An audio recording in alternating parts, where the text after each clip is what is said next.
Good evening and welcome to Scotland at 7. My name is Brian Liddy and it's Monday the 19th of February. I'm pleased to say that I'm joined this evening in the studio by the retired MSP Maureen Watt. Maureen, thank you for giving us more of your time this evening. No, it's nice to be with you, Brian. Looking forward to the programme. It's very kind of you. Thank you. So, Ukraine update, day 726. Russian troops launched multiple attacks to the west of just captured Avdiivka in a bid for more gains, a Ukrainian army spokesperson said on Sunday. Kyiv also announced it had opened a war crimes investigation after two separate reports of Russian troops shooting captured Ukrainian soldiers emerged. Facing manpower and ammunition shortages, Ukraine was forced to withdraw from Avdiivka in the eastern Donetsk region, handing Moscow its first major territorial gain since May last year. Russia has said some Ukrainian troops remain at the Avdiivka coking coal plant.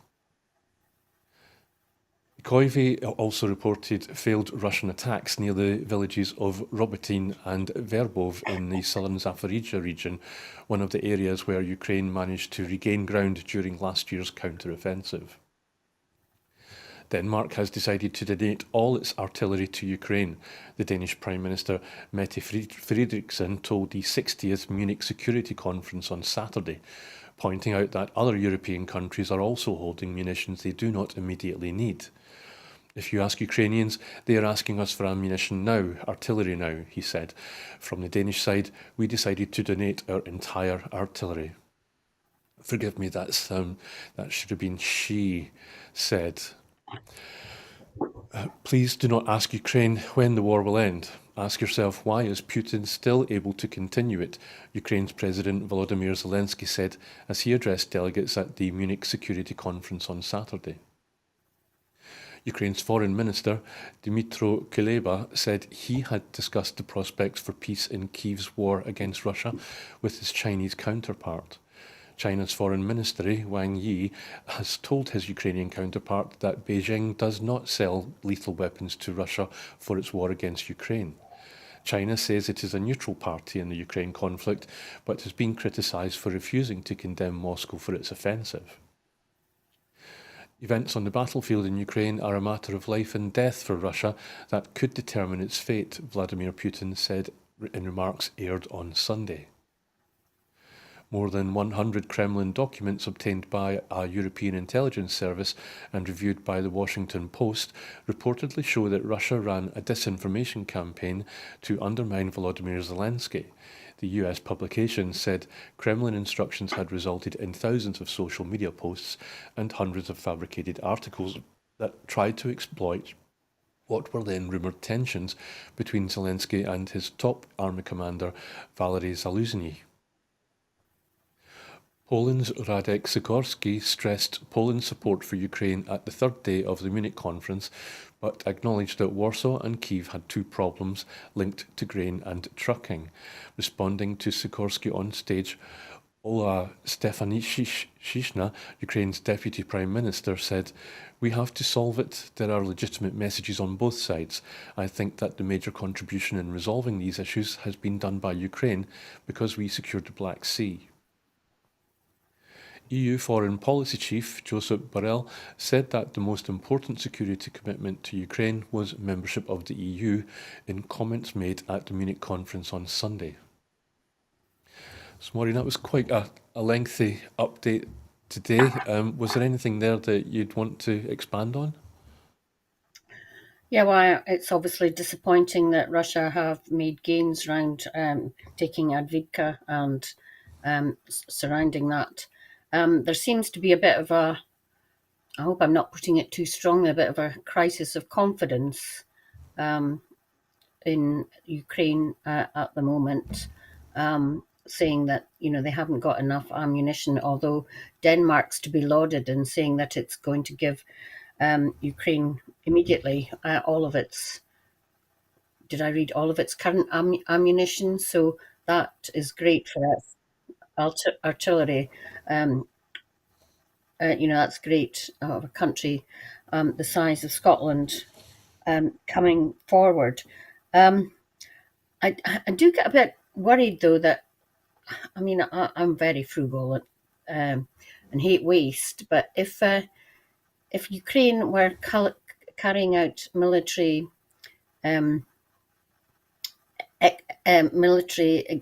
exercises, i.e., not at the front line, but training exercise with live ammo, I would have thought, that could have surely been saved for the front line. So, and any time you do see film of the conflict, you see so much ammunition being let off. It's just unbelievable in my view.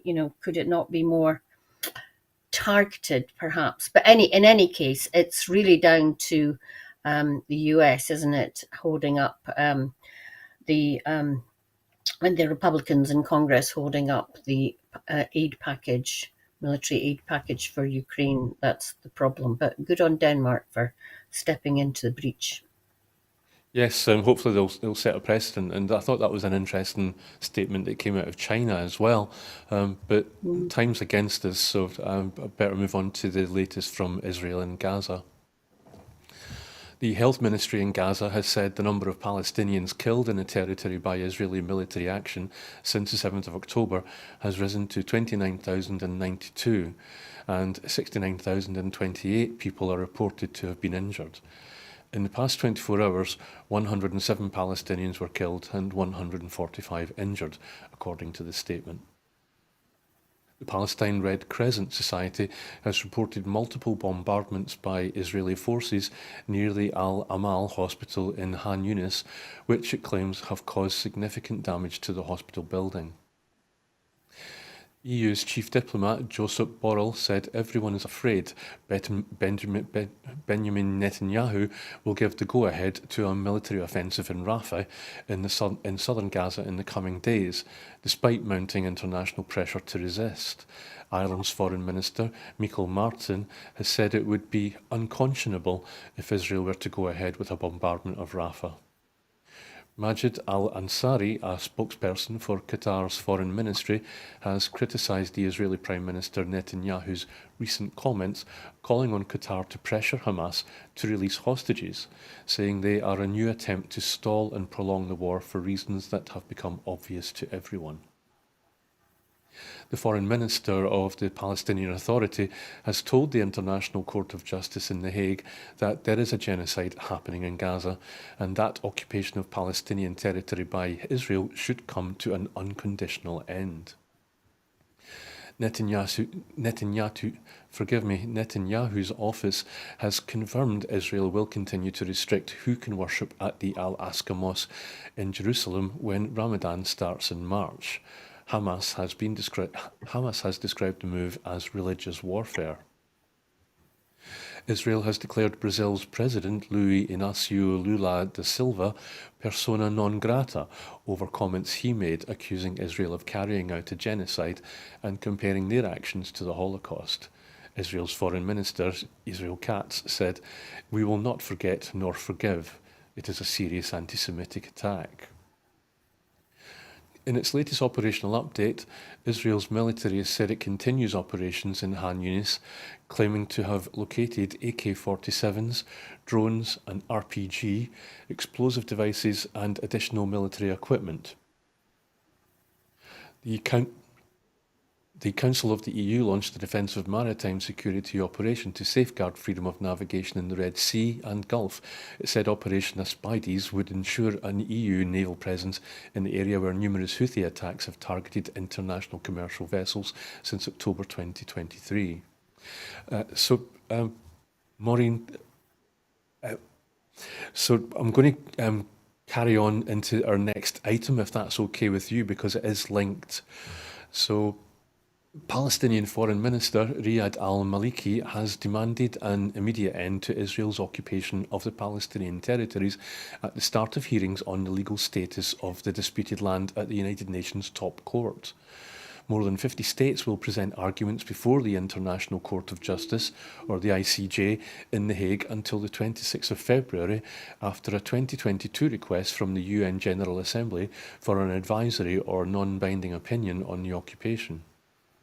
Israeli leaders have long disputed that the territories are formally occupied on the basis that they were captured from Jordan and Egypt during a 1967 war, rather than from a sovereign Palestine. Maliki accused Israel of subjecting Palestinians to decades of discrimination and apartheid, accusations Israel has rejected, arguing that they had been left with the choice of displacement, subjugation, or death.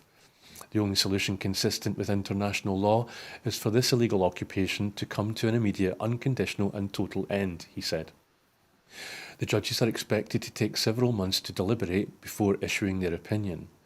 Israel has ignored such legal opinions in the past, but this one could increase political pressure over its war in Gaza, which has killed more than 29,000 Palestinians, according to Gaza health officials, since Hamas attacked Israel on the 7th of October last year. The hearing is part of Palestinian efforts to get international legal institutions to examine Israel's conduct. These have stepped up since Israel's war on Gaza in response to the Hamas attacks. Maliki reiterated accusations of Israel's genocide in Gaza. The genocide underway in Gaza is a result of decades of impunity and inaction. Ending Israel's impunity is a moral, political, and legal imperative, Maliki said. There are mounting concerns about an Israeli ground offensive against the Gaza city of Rafah, a last refuge for more than 1 million Palestinians, after they fled to the south of the enclave to avoid Israeli assaults. It is the second time the UN General Assembly has asked the ICJ, also known as the World Court, for an advisory opinion related to the occupied Palestinian territory. In July 2004, the court found that Israel's separation wall in the West Bank violated international law and should be dismantled, though it still stands to this day. Since 1967, Israel has greatly expanded Jewish settlements in the West Bank, an action Palestinians say compromises the creation of a viable Palestinian state. It has also annexed East Jerusalem in a move not recognised by most countries. The General Assembly also asked the ICJ's 15-judge panel to advise on how those policies and practices affect the legal status of the occupation and what legal consequences arise for all countries and the United Nations from this status. Maureen, apologies, because that was a lengthy report and or item. It doesn't give you much time to respond, but is there anything there that you'd like to say? Well, first of all, in relation to the conflict itself,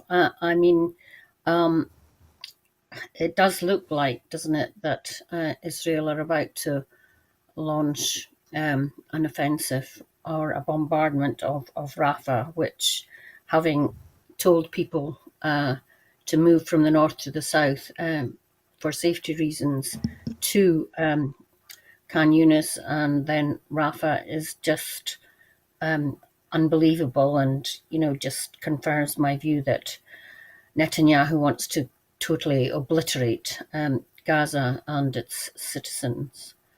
But interestingly, I was thinking, this is Israel being, and the Israeli Defense Force being from the north almost completely to the south, to the Egyptian border. And in that time, so that's since October, 4 or 5 months. In that time, they've only had 2 hostages released and maybe 2 bodies.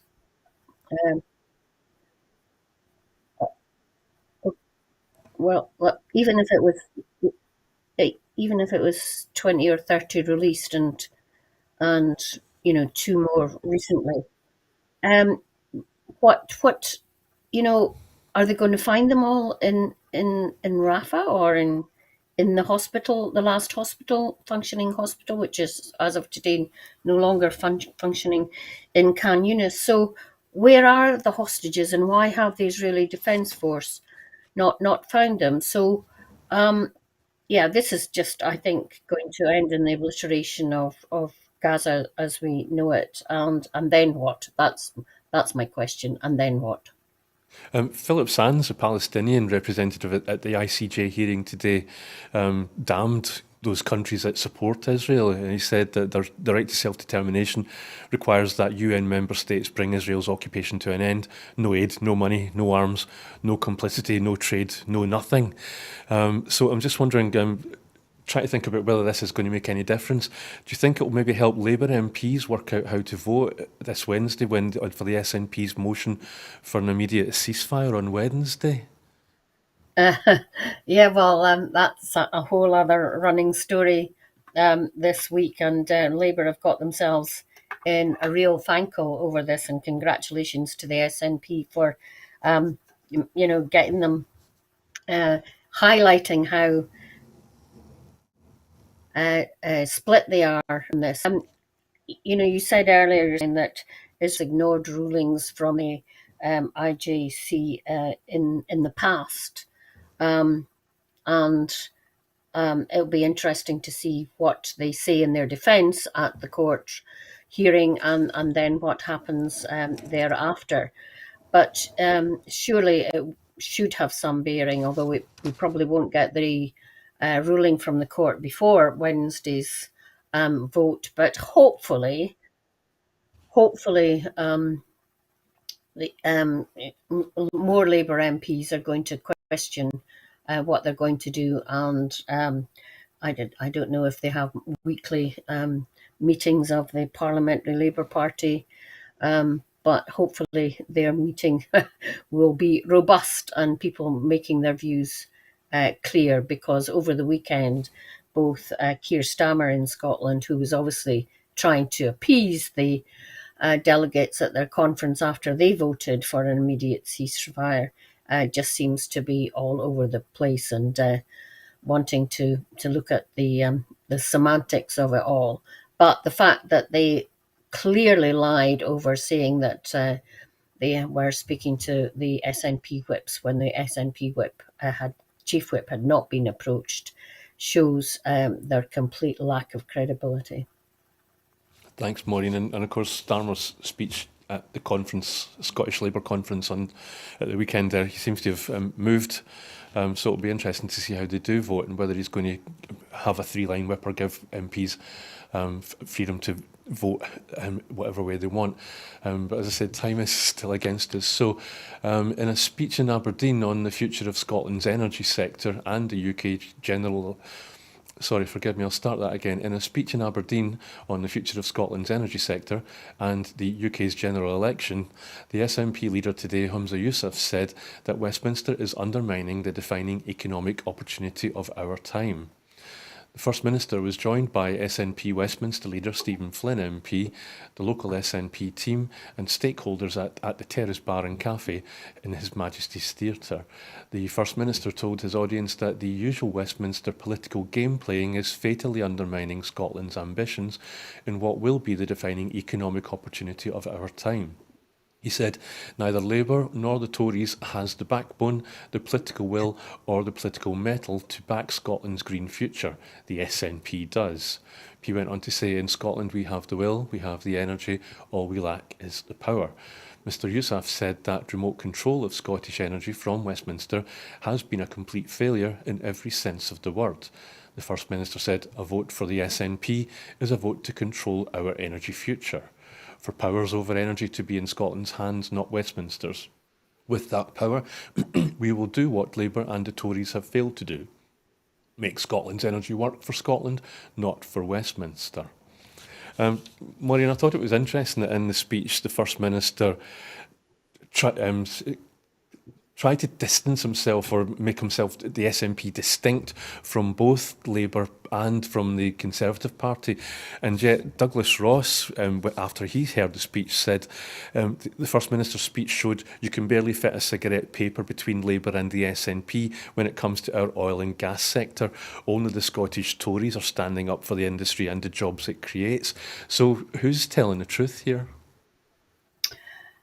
So I was at His Majesty's today and listened to Humza's speech, and I thought there were a lot of oil and gas people in the audience, and I didn't think he minced his words at all. He was very clear that he wanted to see a just transition to renewable energy, but without the cliff edge, which I think Labour are now, almost hastening that jobs will not be lost and that the Aberdeen and the northeast will not end up like the coal mining towns and villages after Thatcher, and that the jobs and the skills that the oil industry has are vital to a just transition to renewables. At the same time, saying that we're going to need oil and gas for quite some time in order to have this just transition. I thought it was quite well received, and the questions thereafter from the various TV and radio companies that were there interviewing both Hamza and Stephen were pretty robust in their questioning.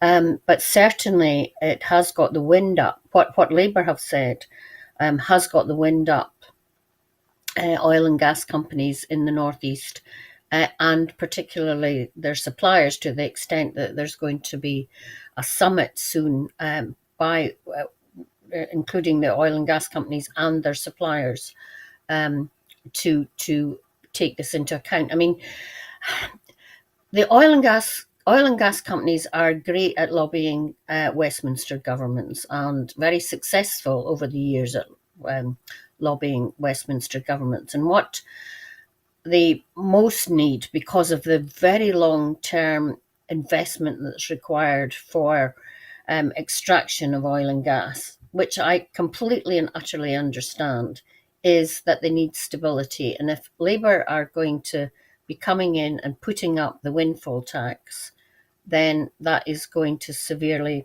upset their numbers in terms of the capital involved in investment. So I think Hamza was right to say that he's going to keep it, that he would keep it at the current level. And, we've always got to remember that the North Sea Basin, which is an ageing basin, is competing for oil companies' investment with other parts of the world. But there's so many mistruths about why we want to extract oil and gas. I mean, it's purely to fill the coffers of Westminster because they're empty. It's not anything to do with making people's bills in energy bills in Scotland or the rest of the UK any lower, because we've seen recently how France, without the same energy richness that Scotland has or the UK has, having bills, what is it, a third of those in the UK. The difference, though, is that their major energy company is, of course, in public hands. So, that's kind of where we're at, I think. But it was well received, I think. We'll see what tomorrow's press says, but I think he did well. Yeah, I didn't realise you were there, but so as you were in the room, just quickly, Maureen, did you get any sense that there was a general election on the horizon? Because he kept mentioning the SNP, didn't he, and how, in relation to other parties. Yeah, I mean, it did. Yeah, over coffee, it did come up, and we were, I think, I think the consensus of the people I did speak to was that it's going to be November, hopefully not December or even November, when it was. Remember that election we had when Boris Johnson called was absolutely freezing when we were out campaigning. So I think it'll be longer away rather than shorter, because I'm sure Tory MPs are saying to Rishi Sunak, can we just get as many monthly salaries as possible before our inevitable fate hits. Thanks, Maureen. So move on to the next item, which is the SNP has said that sub-postmasters have been dealt a further blow after shocking new claims from the former chairman of the Post Office revealed the organisation was urged to stall spending on compensation for Horizon victims. Henry Staunton, who left the role last month, made the claims that a senior civil servant asked him to stall payments in an interview with the Sunday Times. The SNP's Marion Fellows, a leading campaigner on the Horizon scandal, said the claims represented a scandal in themselves and urged the Tories to end the culture of secrecy and cover-ups within the post office. Commenting, Marion Fellows MP said, "These claims are seismic. And whether or not they are true, they reveal that there's still a culture of cover-up and secrecy in the post office. The idea the government stepped in to delay or stall payments is a scandal in itself and speaks to the lack of urgency the Tories hold. These reports are a disgrace and just go to show how little they really care about those who were affected. Thousands of lives were ruined by the Horizon scandal. It's incumbent on this UK government to make sure Fujitsu and the Post Office cough up to pay compensation to those who were affected." She went on to say it shouldn't have to take multiple calls and a TV drama for justice to be served, but this government has yet to act to make sure it is. They can't delay any longer. Already, too many people whose lives and livelihoods were ruined by this scandal have passed away without ever seeing justice or the acknowledgement from those who accused them of wrongdoing that they were innocent all along. So, Maureen, I'm sure you know Marion Fellows personally. Have you ever had a chance to speak to her about the work that she's done over the years on the post office scandal, and what would she maybe tell us now if she was in the studio with us? Yes, I know Marion Fellows. I sit on the National Executive Committee of the party with her. She's the Westminster rep on the committee. She wasn't there on Saturday. I'm sure she was very involved with this, but she has been pursuing this doggedly on behalf of post masters and mistresses, since the very beginning, or very near the very beginning, and she's very knowledgeable on this whole thing. I mean, I think it comes down to, who do you believe? Do you believe the former chair, Henry Staunton, or do you believe Kemi Badenoch? And I suppose the answer is we don't know. Who had heard of Henry Staunton before he was sacked from the post by Kemi Badenoch? We don't really know why, although Kemi Badenoch says that he wasn't strong enough in getting the money out to those people who need compensation. But you're right, I think, to say that there's a lot of cover-up and secrecy.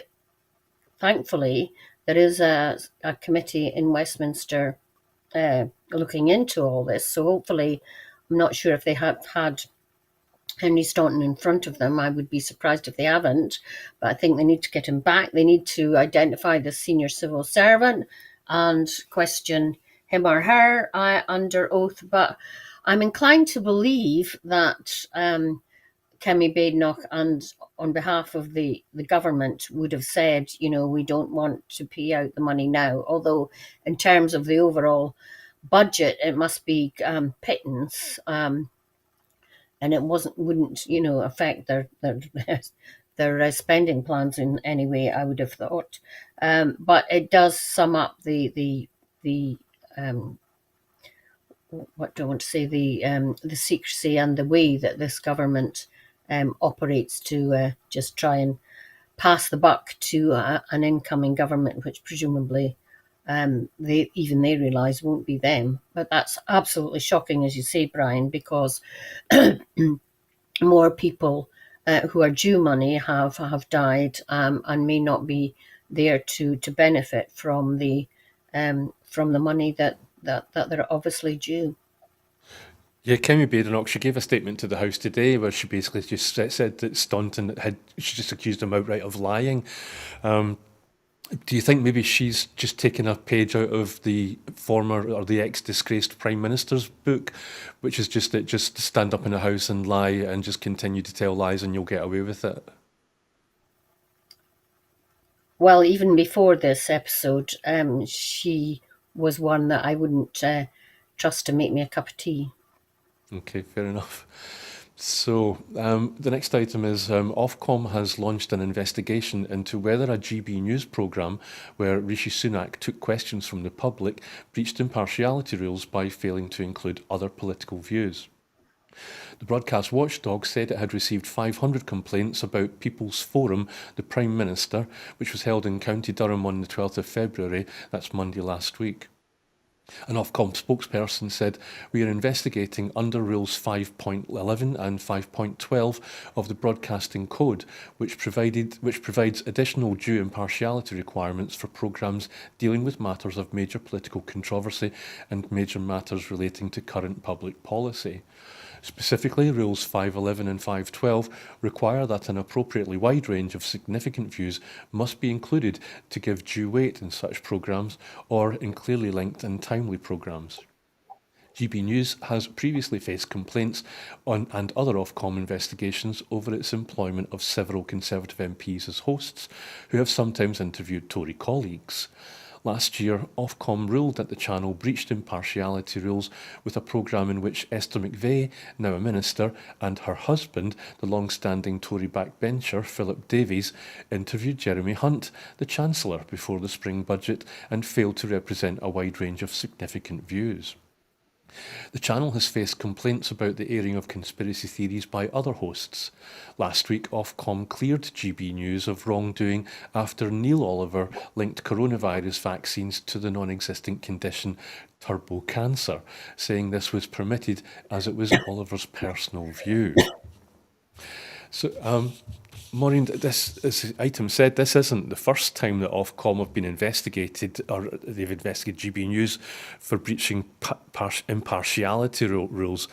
Do you think GB News cares much about Ofcom or takes Ofcom seriously, or does Ofcom need a new set of sharper teeth?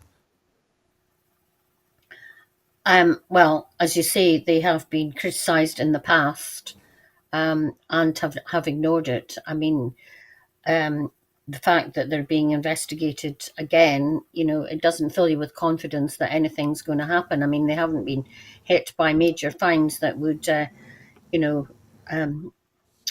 question or put in jeopardy the viability of GB News, because they just do what they want and seem to get away with it, which is absolutely shocking. And I don't think the Ofcom are strong enough. And certainly anything that Ofcom's ruled against them in the past hasn't resulted in any change. Indeed, they seem more emboldened by putting on these programmes like Rishi Sunak with an audience in Durham, did you say, last Monday. I mean, and this is going to continue right up and during the election, which calls into question the impartiality of the media totally. And then on top of that, we have the threat of AI interfering with the election. So it doesn't fill you with confidence that the public are going to get anything in the way of truthful reflection of the party's positions going into this election. And on top of that, we have an emboldened Putin who, I think it's pretty much unquestionable that he was involved in getting Trump elected, and will he be involved in this run of Trump? So, it doesn't fill you with very much confidence in democracy, does it? But you have got to keep faith in democracy, because what are the alternatives that we might be faced with? So that's why the SNP is in a good position, I think, because we have got such an army of members and volunteers willing to go and take the message to people on their doorsteps, that we can bypass some of the media influences, if you like. Just Maureen, just briefly, could you maybe say something about like GB News's modus operandi? Because I mean, that to have Tory MPs interview their husbands, or it seems very incestuous. But that actual programme, that the Prime Minister Rishi Sunak, where he was questioned by undecided voters, most of them were asked on the way out if they had changed their minds, and they hadn't. So, and it didn't have very many viewers either. So, apart from the fact that it was just very incestuous, it seems to have been a complete flop.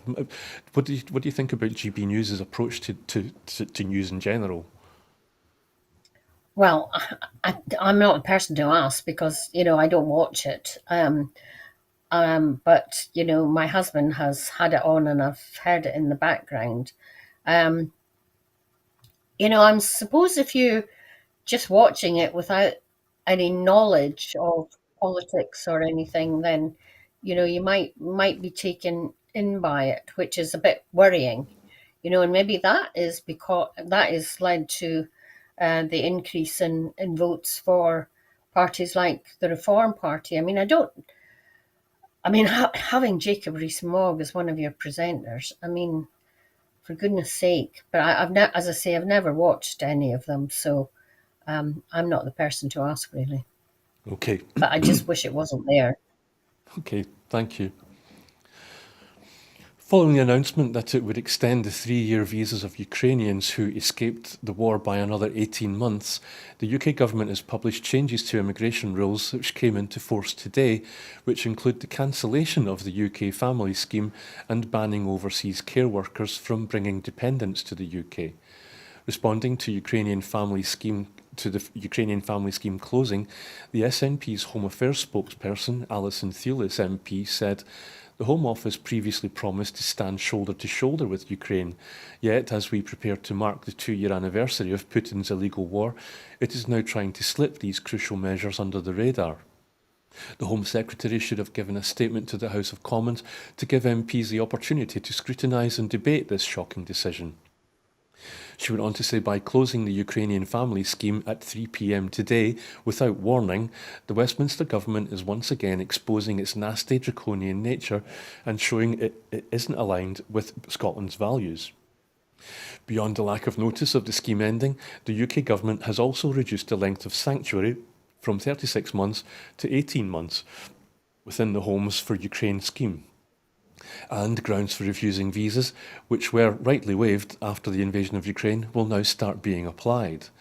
The SNP has warned Westminster will damage Scotland's care sector, NHS and economy by deterring frontline care workers from coming to Scotland after the UK government laid an order today banning overseas care workers from bringing dependents to the UK. Commenting, SNP Health spokesperson Amy Callaghan MP said, "Yet again, Westminster is imposing an utterly reckless and mind-numbingly stupid migration policy on Scotland, which will damage our care sector, NHS and economy by deterring frontline care workers from coming to Scotland. It's populist idiocy designed to appeal to the Tory far right at Scotland's expense. It shows why Scotland needs the full powers of independence to build a migration system that works for our NHS and economy, rather than leaving Scotland's future under Westminster control." They went on to say Rishi Sunak and Sir Keir Starmer are both wedded to Brexit austerity cuts, creeping NHS privatisation and hostile migration policies that will harm Scotland. In contrast, the SNP will always stand up for Scotland's values, our NHS and our democratic right to choose our future. Maureen, it's kind of two stories rolled into one, but I'm sure you've heard people draw comparisons between asylum seekers that have come to the UK in small boats being threatened with deportation to Rwanda, so they're not acceptable. But meanwhile, the UK government seemed happy to take people from the Ukraine asylum seekers. A lot of people thought the difference in approach between the two sets of asylum seekers might have been skin colour, and that Ukrainians are fair-skinned like ourselves and would assimilate more. But do you think now that the mask has slipped and it really does show that it doesn't matter what colour your skin is if you're an asylum seeker, the Conservatives are going to treat you poorly wherever you come from? Well, I think it's absolutely shameful changing the rules on Ukraine. I mean, there are still people fleeing from Ukraine, and certainly the people who have set. Well, I know about the ones in the northeast are certainly making a very valuable economic and social contribution to life here.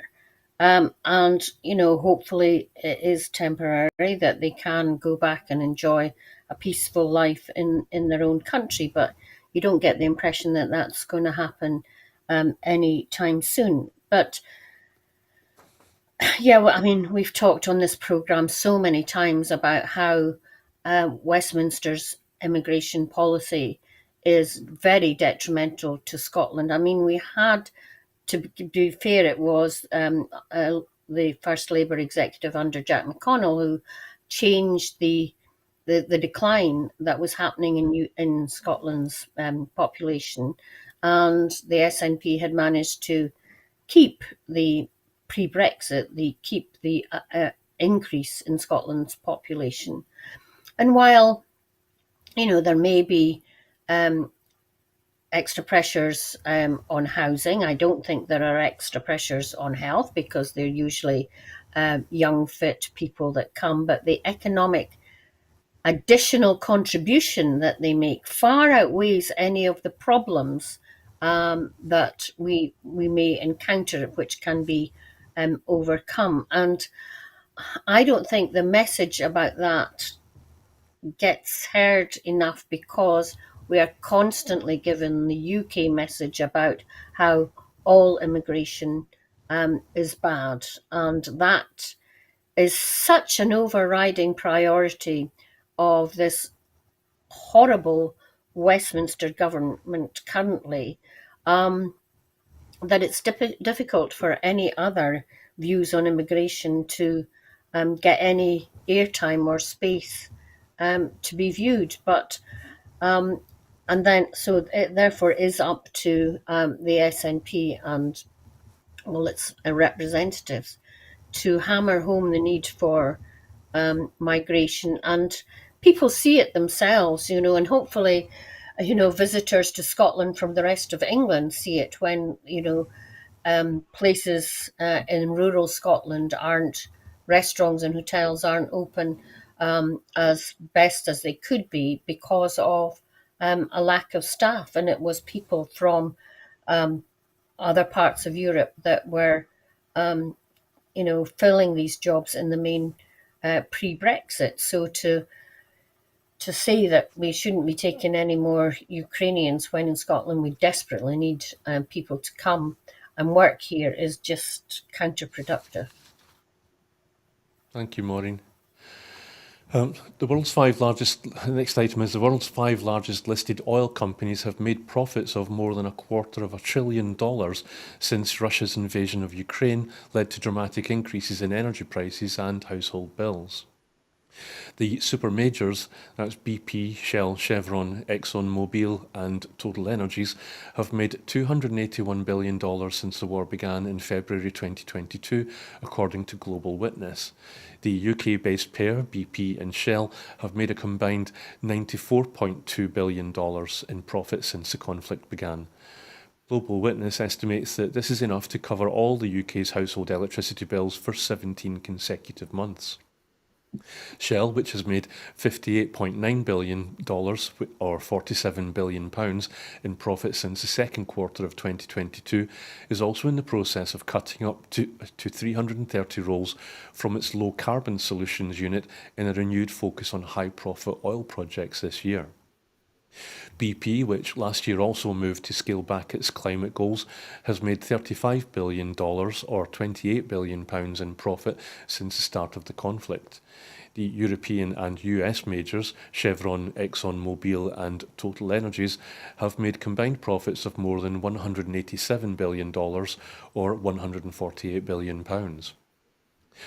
Russia's invasion of Ukraine has been devastating for millions of people, from ordinary Ukrainians living under the shadow of war to the households across Europe struggling to heat their homes, said Global Witness's senior fossil fuels investigator Patrick Gailey. This analysis shows that regardless of what happens on the front lines, the fossil fuel majors are the main winners of the war in Ukraine. He went on to say the profits of international shipping companies and foodstuff suppliers have also soared over the last 2 years, leading some economists to call for targeted price controls during an emergency. Analysis showed some extreme weather, such as heat waves in Europe and the US, would have been virtually impossible without human-caused global heating. Isabella Weber, an economist at the University of Massachusetts Amherst, has charted the rising profits of corporations in the food, shipping and oil and gas sectors.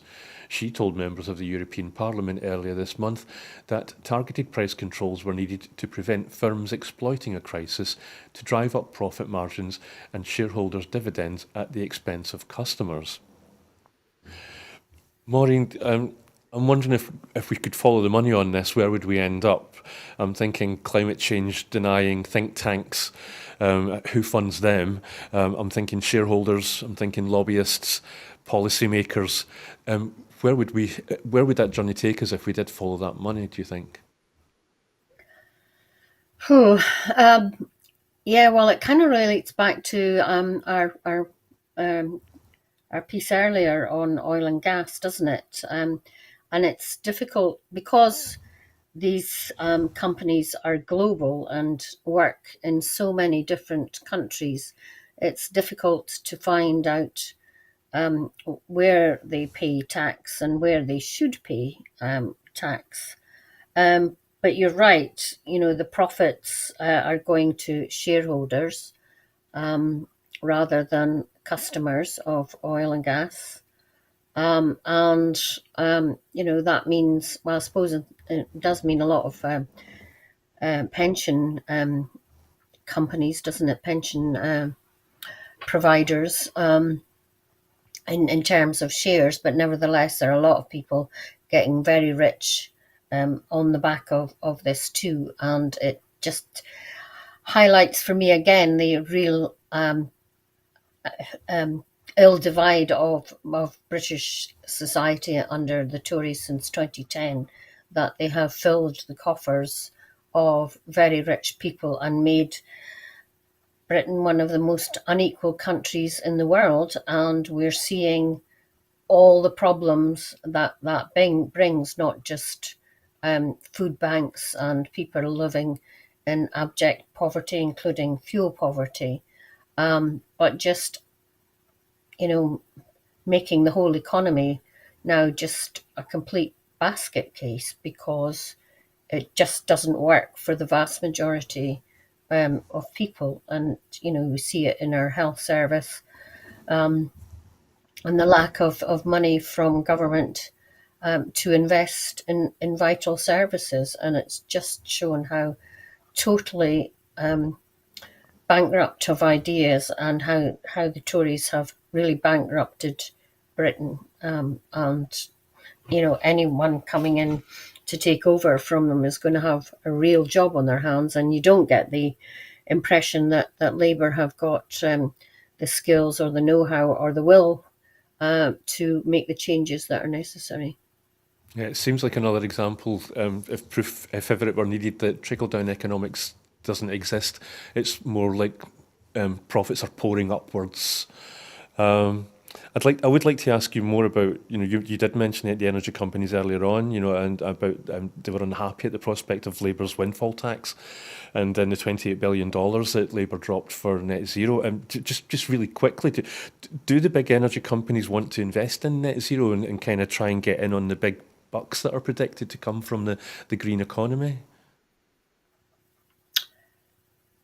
I don't think they were early adopters of move to green energy, but I think because you see in the States particularly the huge investment from Biden into green energy, and more recently the EU, that they can see that that's where the money is and that's where the future is going to lie. And I think I've said on a previous program here that I would like to see the proportion of these oil giants' investments that are going into traditional oil and gas, and going into renewables.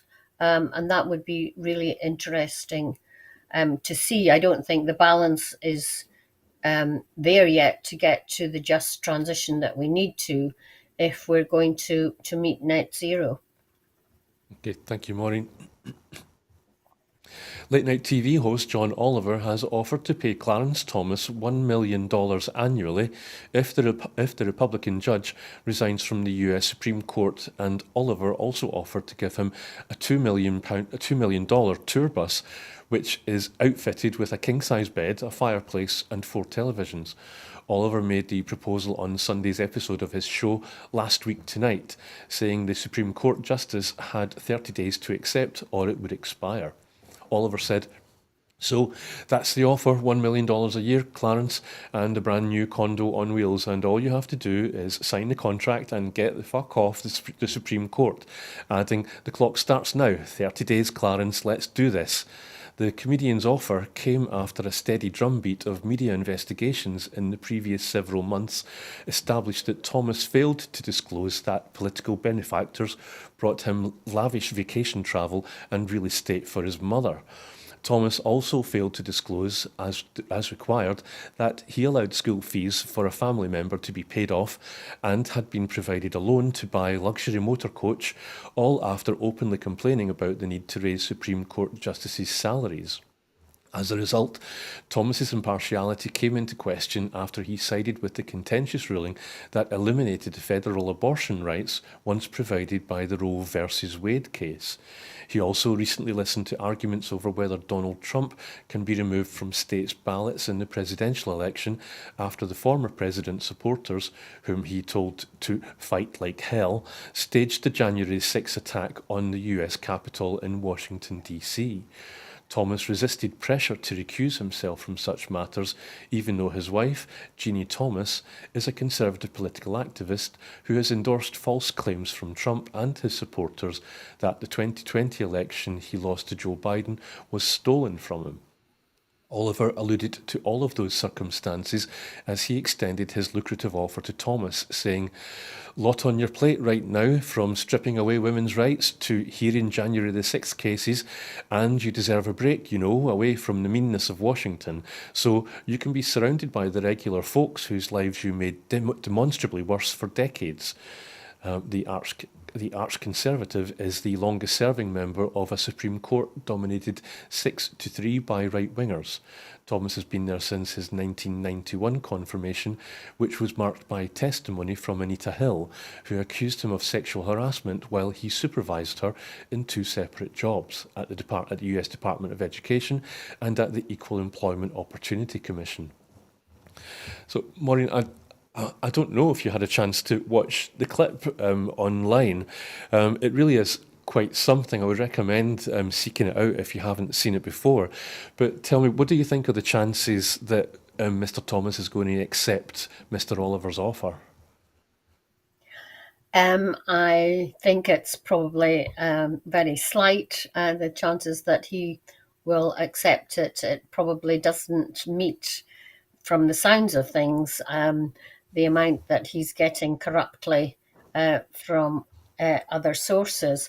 I thought at first when I heard about this story that it must have been a judge that Donald Trump had appointed, because we know how very right-wing they are, but clearly he was appointed in 1991, and has he been accepting bribes and money since then? I mean, is there nothing that anybody can do? I know that they're there for life, these judges, and I'm just thinking that Ruth Bader Ginsburg, oh, have I got her name right, would be burling in her grave about what's happening now, since she was the eldest for so many years. But yeah,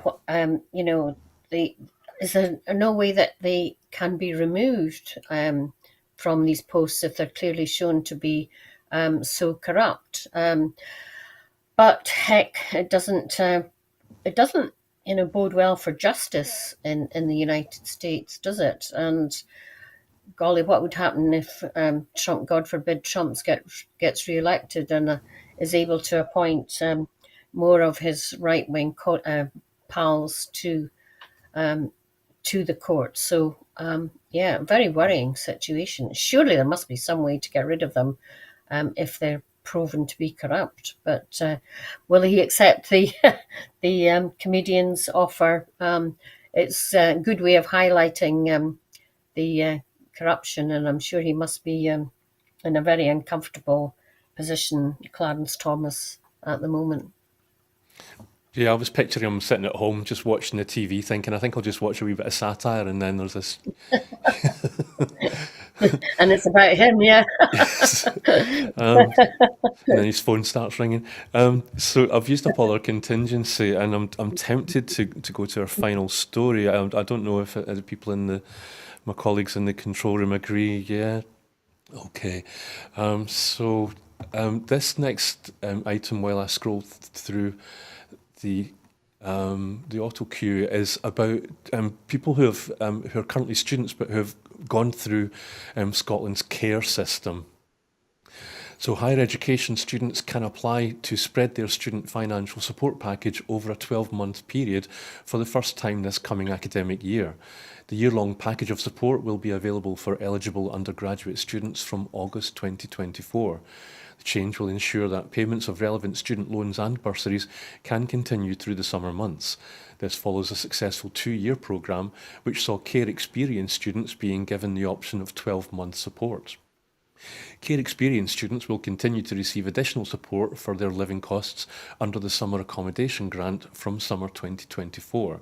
Students eligible for the grant, which will replace Care Experienced Accommodation Grant, will be entitled to a payment of up to £1,330 to help ensure they do not fall into rent arrears over the summer. These changes will coincide with the £2,400 increase to the annual support package, which sees the main undergraduate funding package rise to £11,400. Higher Education Minister Graham Day said, "The summer months can be a difficult period for learners when their payments stop. These changes will ensure that learners can access the vital funds they need the whole year round." This is another example of the actions being taken by the Scottish Government to support students through the cost of living crisis. Scotland already has the lowest student debt levels in the UK, which is thanks to our commitment to free tuition and our enhanced student support offering. He went on to say, "We are already seeing a record number of students from Scotland's most deprived areas applying to study at university.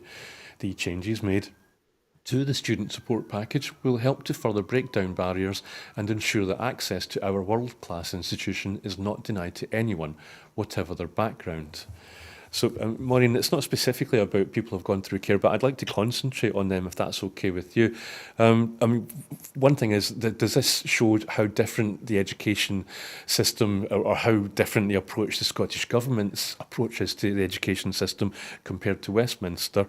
But also, it just made me think of the care. Sorry, that's meant to be about student education in general, but it reminded me of Scotland wants to turn its care system from a system of punishment to one of love and support. Thinking of them, Nicola Sturgeon's The Promise that was made to children that are moving through the care system. I've made a mess of this for you. Is there anything there that you can maybe pick up? Well, yeah, I've written in my notes the promise, and I think there was some criticism recently, wasn't there, that the promise was not being kept and it wasn't as comprehensive as it was intended to be initially. And I think this is perhaps a small way in trying to make sure that care experienced people have all the opportunities that they can possibly get. And goodness sake, there's, they so much deserve to be given support and help throughout their learning, their childhood, young adulthood, and their learning experience. And we cannot have people who are able to learn not being able to do so because they just haven't got the wherewithal to see them through university. And we're seeing more and more people not being able to fund themselves through university throughout the UK, but even in Scotland, because of high rents of student accommodation and various other things. So it's good that I think this probably small amount of money redistributed throughout 12 months of the year is really important, because anybody who's been a student and not managed to get a summer job knows how difficult it is to survive through these months. And if they can, even get a job, often it's, 0 hours contract or a few hours. So this is should be very welcome, and just shows the kind of society, I think, that we want to live in Scotland, which is so different from the rest of the UK. Thank you, Maureen. And we have run out of time, but I think I'm right in saying it was Nicola Sturgeon's only contribution so far in Holyrood was to ask the First Minister, Hamza Yousaf, if he would commit to make sure that her promise would be kept by 2030. And he said that he would do everything that he could to make that happen. But I think we're out of time. Maureen, thank you for your patience with me, stumbling over questions. But that is it for this evening. So before we go, I just want to remind you that here at Broadcasting Scotland, we depend on the generosity of our supporters. So to everyone who has donated and to everyone who has signed up to make a regular monthly payment, we thank you very much. Our programmes will always be free to view.